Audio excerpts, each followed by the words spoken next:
कभी सोचा है, जब मार्केट में हर तरफ गिरावट हो, सब कुछ लाल लाल दिख रहा हो, तो असल में करना क्या चाहिए?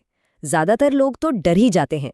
लेकिन क्या हो अगर हम इस गिरावट को एक डर के बजाय एक मौके की तरह देखें? चलिए आज इसी पहेली को सुलझाते हैं, वो भी आंकड़ों के साथ। तो ये है आज की हकीकत। निफ्टी 50 अपने हाई से करीब करीब 13% नीचे है। अब जब स्क्रीन पर ऐसे लाल नंबर चमकते हैं ना, तो दिल तो धक धक करने ही लगता है। सही कहा ना? और बस यही घबराहट मन में वो सबसे बड़ा सवाल लेकर आती है कि भाई ऐसे बाजार में क्या अपनी इन्वेस्टिंग रोक देनी चाहिए, अपनी एसआईपीज बंद कर दें? आज हम इसी सवाल का जवाब ढूंढेंगे, लेकिन इमोशन से नहीं, बल्कि फैक्ट्स और फिगर्स से।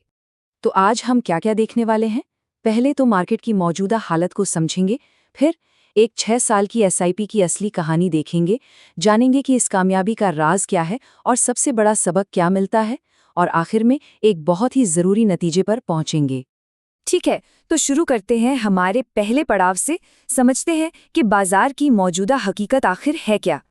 तो जैसा कि आप देख सकते हैं, निफ्टी 50 अपने सबसे ऊंचे पॉइंट से लगभग 3,3200 पॉइंट्स नीचे आ चुका है। अब इतनी बड़ी गिरावट देखकर ना ज्यादातर लोगों का पहला रिएक्शन होता है भागो, मतलब पैसा निकालो, एसआईपी रोको। लेकिन ठहरिए, जब हम डेटा को देखते हैं ना, तो एक बिल्कुल अलग ही कहानी सामने आती है। और अब आते हैं सबसे मजेदार हिस्से पर। यहाँ हम ये देखने वाले हैं कि अगर किसी ने इस सारी उथल-पुथल के बावजूद हिम्मत रखकर अपनी इन्वेस्टिंग जारी रखी होती, तो आज नतीजा क्या होता। पेश है 6 साल की एसआईपी का असली सच। तो चलिए अब सारी अटकलों और डर को साइड में रखते हैं और सीधे सीधे नंबर्स की बात करते हैं। देखते हैं कि पिछले 6 सालों में एक सिस्टमैटिक इन्वेस्टमेंट प्लान यानी हमारी और आपकी एसआईपी ने असल में कैसा परफॉर्म किया है। जरा इस टेबल पर गौर फरमाइए। यहाँ 5 अलग अलग तरह की म्यूचुअल फंड्स हैं। हर एक में 6 साल तक लगातार पैसा लगाया गया, कुल मिलाकर 1,44,000 रुपए। और आज बाजार में इस गिरावट के बावजूद इनकी करंट वैल्यू देखिए। मिसाल के तौर पर बंधन स्मॉल कैप फंड को ही ले लीजिए।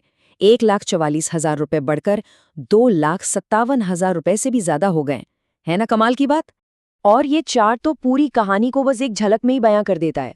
देखिए, मार्केट गिरने के बाद भी हर एक फंड ने 17% से लेकर 19.5% के बीच का शानदार रिटर्न दिया है। तो सबसे बड़ी सीख क्या है? यही कि बाजार के शोर शराबे के बीच भी डिसिप्लिन्ड इन्वेस्टिंग चुपचाप अपना काम करती रहती है। तो अब सवाल ये उठता है कि भाई ये जादू हुआ कैसे? इन जबरदस्त रिटर्न्स के पीछे का सीक्रेट क्या है? चलिए अब इसी राज से पर्दा उठाते हैं। देखिए, एक कामयाब एसआईपी के पीछे ना ये 3 सबसे बड़ी ताकतें काम करती हैं। पहला समय, दूसरा अनुशासन और तीसरा कंपाउंडिंग की शक्ति। जब आप डिसिप्लिन के साथ लगातार इन्वेस्ट करते हैं और उसे बढ़ने के लिए लंबा समय देते हैं, तो कंपाउंडिंग का वो मैजिक होता है जिसके बारे में हम सबने सुना है। और इसका एक बहुत बड़ा टेक्निकल कारण है रुपी कॉस्ट एवरेजिंग। ये सुनने में थोड़ा भारी शब्द लगता है, पर है बड़ी कमाल की चीज। इसका सीधा सा मतलब है कि आपकी फिक्स्ड एसआईपी की रकम से जब मार्केट सस्ता होता है तो आपको ज्यादा यूनिट्स मिलते हैं, और जब महंगा होता है तो कम। चलिए इसको और भी आसान भाषा में समझते हैं। जब मार्केट गिरता है तो आपकी एसआईपी समझ लीजिए डिस्काउंट पर शॉपिंग कर रही है। आपको ज्यादा यूनिट्स मिलते हैं, जिससे आपकी एवरेज खरीद की कीमत कम हो जाती है। और फिर जब मार्केट वापस ऊपर चढ़ता है तो वही एक्स्ट्रा यूनिट्स आपको तगड़ा प्रॉफिट कमा कर देती हैं। तो मार्केट का गिरना असल में एक मौका है, एक अपॉर्चुनिटी। ये बिल्कुल वैसा ही है जैसे आपकी पसंदीदा दुकान पर 50% ऑफ की सेल लग जाए। तो इन आंकड़ों से जो सबसे बड़ा सबक मिलता है, अब उस पर चलते हैं। ये सिर्फ नंबर्स का खेल नहीं है, ये इन्वेस्टिंग का पूरा फलसफा है, एक फिलॉसफी है।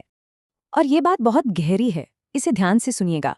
अगर आपने सिर्फ 1-2 साल में मार्केट को जज किया तो नुकसान आपका है, लेकिन अगर 5-6 साल सब्र रखा तो मार्केट आपका पार्टनर बन जाता है। देखा आपने, सब्र, पेशेंस ही वो चाबी है जो बाजार को आपके दुश्मन से आपका सबसे अच्छा दोस्त बना देती है। तो इन सभी आंकड़ों और बातों को समेटते हुए अब हम एक आखिरी सबसे पावरफुल सोच पर आते हैं। एक ऐसी सोच जो शायद आपके निवेश करने के तरीके को हमेशा के लिए बदल सकती है। इस एक लाइन को हमेशा के लिए गांठ बांध लीजिए। मार्केट गिरने से डरने वाले कभी अमीर नहीं बनते और मार्केट में टिकने वाले कभी खाली हाथ नहीं रहते। दौलत डर से नहीं, बल्कि डटे रहने से बनती है।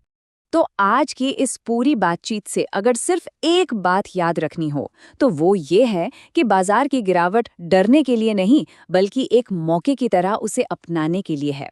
और अगर आप भी अपने इन्वेस्टमेंट के इस सफर पर कोई गाइडेंस चाहते हैं तो आप गजेंद्र कुमार मीणा जी से संपर्क कर सकते हैं। वो GKM फाइनेंशियल एसोसिएट से हैं। उनका मोबाइल नंबर है 9818637989 और व्हाट्सएप नंबर है 8901171752।